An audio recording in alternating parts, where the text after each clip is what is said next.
Good day, viewers, and welcome to our regular program on our online TV platform, the Quality Roundtable Show. We sincerely want to thank you for always being there for us. This is the Quality Roundtable, and it's not going to be me alone this very wonderful afternoon. I also have a fellow presenter with me on the show today. I am Delay. Would you say a very warm welcome to our viewers at home? Good day, my name is Dumei Ayomikun. Hi. And of course, we have a very special guest on the Policy Roundtable today. We caught a big fish once again, as it's our wound to always catch big fishes on this program. I am delighted to introduce to you, fellow viewers, our guest is Chief Samuel Adetuyi. Chief Samuel Adetuyi, ladies and gentlemen, is the retired Commissioner of Police, Rivers State, the Obamoyegun of Idekwe Okitimupa, and the Babaicho of Methodist Church of Baile, Akure. Sir, you're welcome to our program. Yeah, thank you very much. How are you doing, sir? I'm fine. Very fine. Of course, we also want to congratulate you on the occasion of your 73rd birthday. Yeah. Congratulations, sir. Thank you very much. How does it feel being 73rd, sir? Quite exciting, really. Quite exciting. And I look forward, by the grace of God, to many more years. But I still feel as if I'm 50 or even younger. Younger. Daddy, at 73, you still look younger. Can you tell us the secret behind it, sir? Well, let me say very strongly that I come from a family where the body work has been properly arranged by God. That's one. Two, I take one day at a time, really. One day each at a time.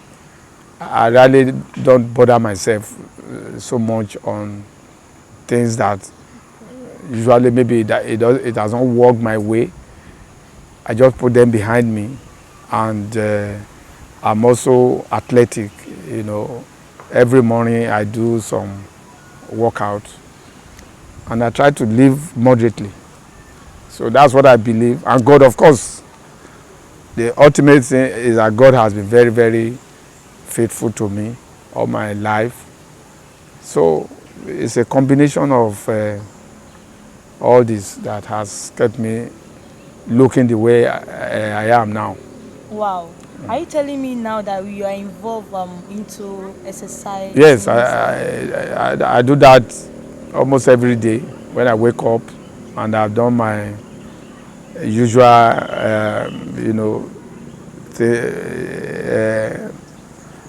prayers and talks and all that. I follow it up with exercise for about an hour, walking. Because we are still coming back to that. You are a retired Commissioner of Police. Well, I want to sincerely ask you your take on the security of the Nigerian state. Do you think our security has been seriously taken care of by the organ of government that should be in charge of that? As regards a whole lot of challenges that we are having in the country now, the banditry, the Boko Haram challenge, the pocket cases of kidnapping around the country, do you think something is wrong with our security structure in Nigeria? Well, the first thing for us to appreciate is to have a deep understanding of what security is. And I have said it on several fora, that security is not just the absence of armed robbery, absence of stealing, absence of accident and all that. That's not it. It is a utopian type of affairs where there's equilibrium in your expectation of what things will be. Let me give a practical example. For instance, now if there is a need for me to be in Abuja first thing tomorrow, The only thing, if we have security, the only thing I would think about is whether my car is good, and I just hit the road and I'm there. So you are not going to think about whether you are going to meet kidnappers on the road. You are not going to think about whether you are going to meet bad roads. You are not. So it is the totality of this that is security of a society, or if you want to say it, of a country. That's what it is. In Nigeria today, what we have, I can say it. I mean, I was a policeman for 35 years, and I have lived all my life here.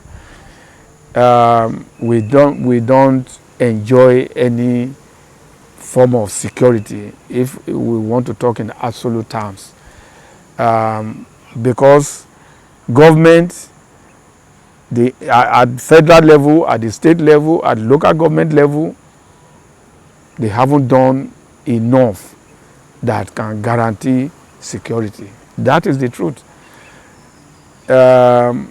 Individuals have not done enough, and of course the security agencies have also not done enough. But let me start from the security agencies, particularly the police, where I worked.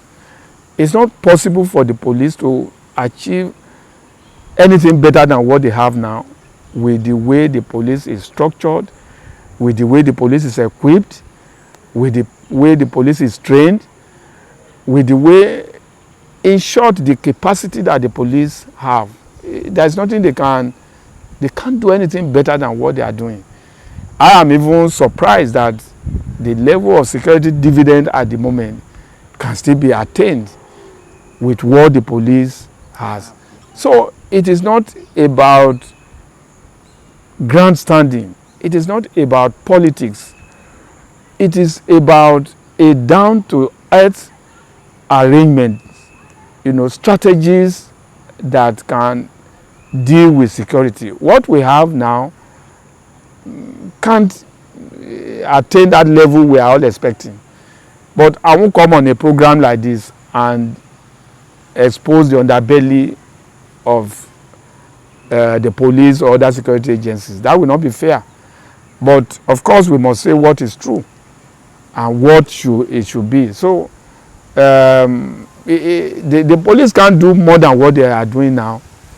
Of course, the military, the customs, internal affairs, everywhere. Because if you look at our leaders, from the president to the last person in the political arena, they are all travelers all over the whole world. There is no president, vice president, governor, deputy governor, National Assembly members since 1999 that we started this republic that have not traveled to United Kingdom, USA, France, Germany, and all these places. Is this the way the police is there? So you can't have your cake and eat it.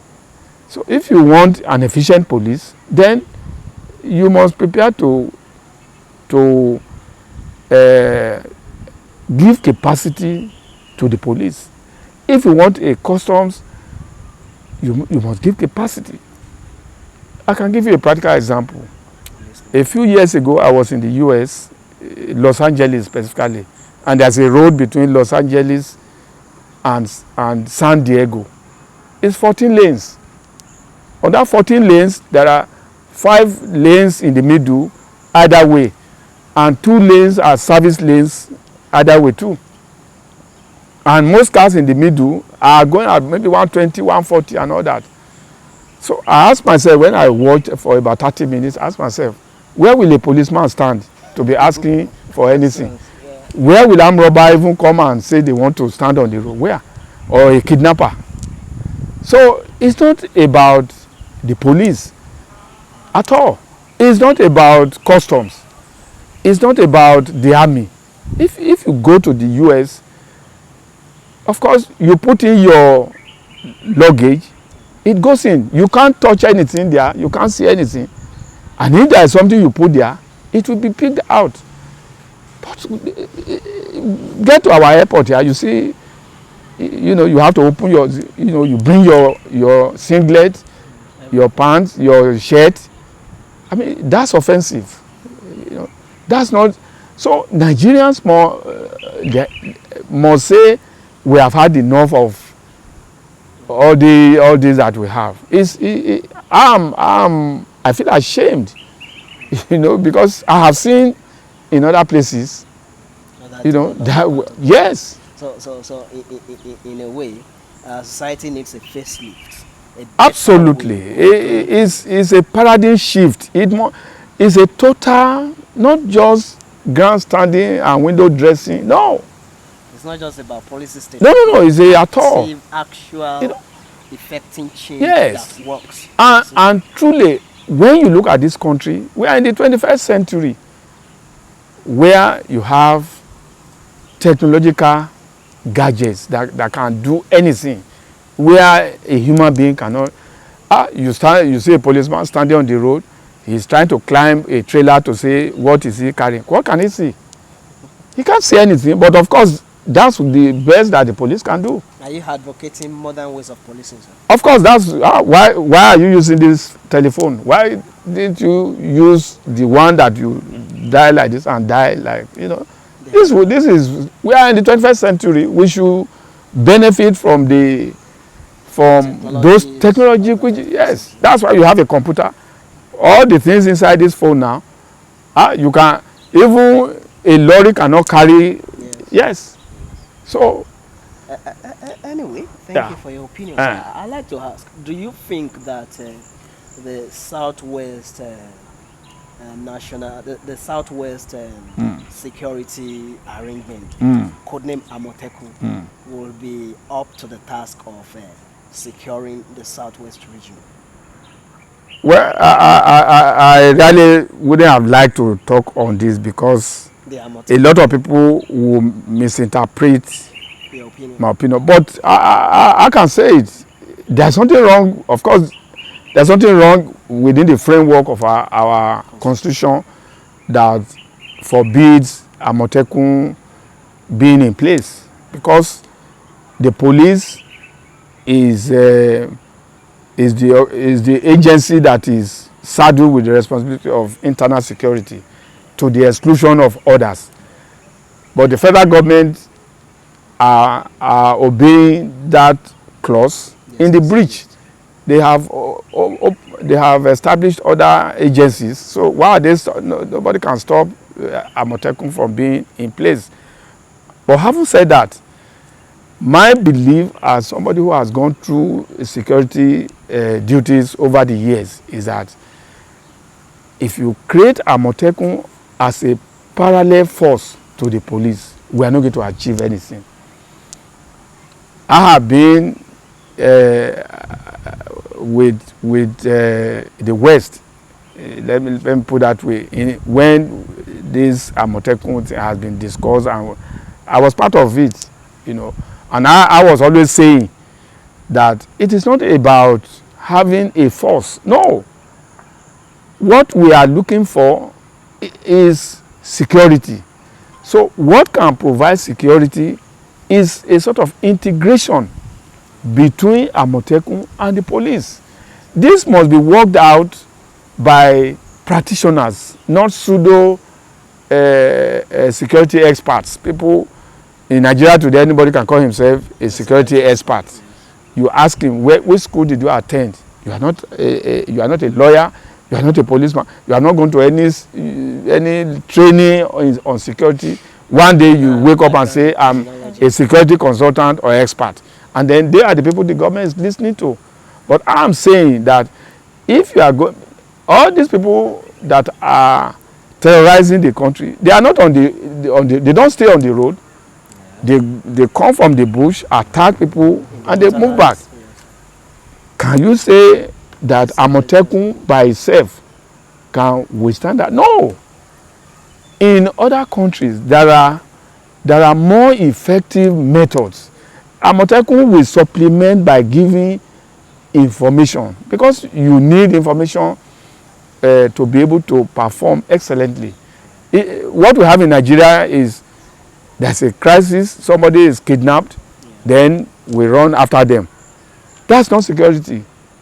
we must be able to be ahead of them, Yes. to make sure that Crime prevention. what they want to do, they cannot do it. Yeah.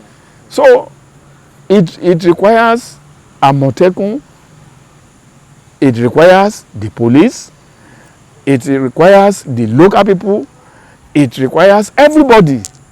And it is a synergy that is produced by working together that enhances security. Okay. Yeah. So would you advise that the Amotekun Corps of the Southwest region be interfaced? Would you say it should be subsumed by the federal government security structure as advised by the Inspector General of Police? No, I don't want to play with words. You know, we can use integrated, you can use subsumed, as you say, you can use different types of words. You still be saying the same thing in different ways. What from my knowledge and my belief is that Amotekun cannot operate independently of the police. If we are looking for results, they must be integrated. Let me use the word integration. Yeah, integrated into the police. And it is a combination of efforts by the two and others that will generate a synergy that will produce this result that we are looking for. Of course, government at the federal level, at the state level, must also provide capacity, because criminals, they know that the army cannot do anything. They know that the police cannot do more than what they are doing. So it's not about the police, it is not about the army, it is because things have not been put together properly. Even in South Africa is not as big as Nigeria. Go and find out the number of helicopters, combat helicopters that they have. So that if there is something happening here, the 2-3 helicopters are already in the air, and they are moving around, and they can land anywhere. They can move again from there. You know. So when this capacity is there, Nigerians are not bad people, and of course I must also say very strongly that look at the level of unemployment. Yeah. Does it not worry our leaders?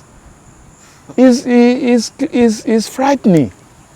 So, and people must eat, and if they don't have work, they must look for something that will give them money. So that's why some of these things are happening. And because they know that if they go and kidnap somebody, they get money. So and they know that if they kidnap somebody, they are not likely going to be caught.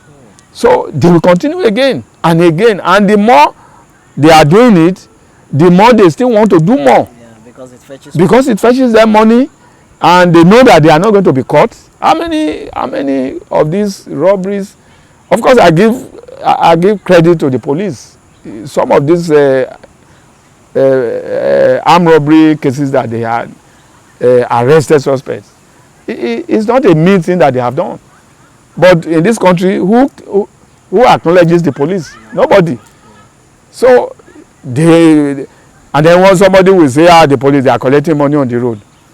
Who does not know in this country those who are collecting money all the place? Did we not read about NDDC recently? Don't you know what is going on in NNPC? Don't you know what is going on in Central Bank? So why are Nigerians deceiving themselves? So these are the problems.